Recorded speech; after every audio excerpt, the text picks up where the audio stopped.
Grand Old Partisan celebrates more than 17 decades of Republican heroes and heroics.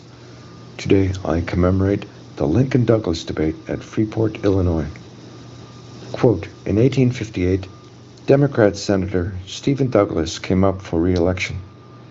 At the Republican State Convention that nominated him for the Senate, Abraham Lincoln delivered his famous House Divided speech, which was then widely printed throughout the North. Quote, I believe this government cannot endure permanently half slave and half free. It will become all one thing or all the other.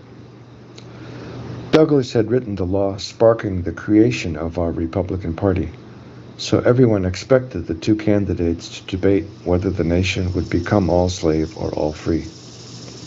In their first debate, Lincoln summed up our party's position. Quote, the Republican Party thinks slavery is wrong. We think it is a moral and a social and a political wrong. The sentiment which holds that slavery is not wrong is the Democrat policy.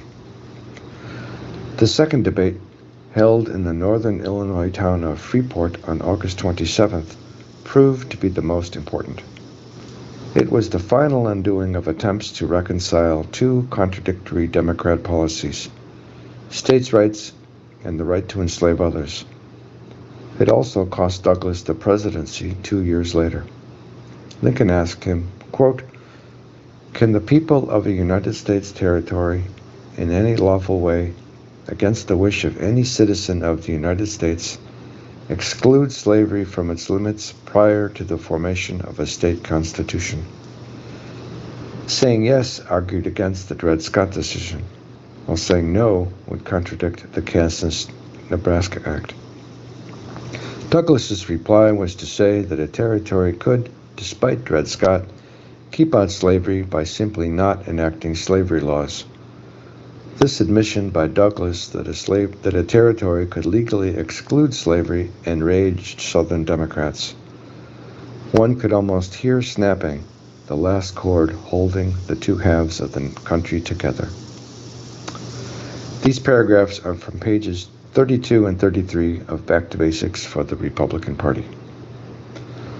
Back to Basics for the Republican Party is my civil rights history of the GOP.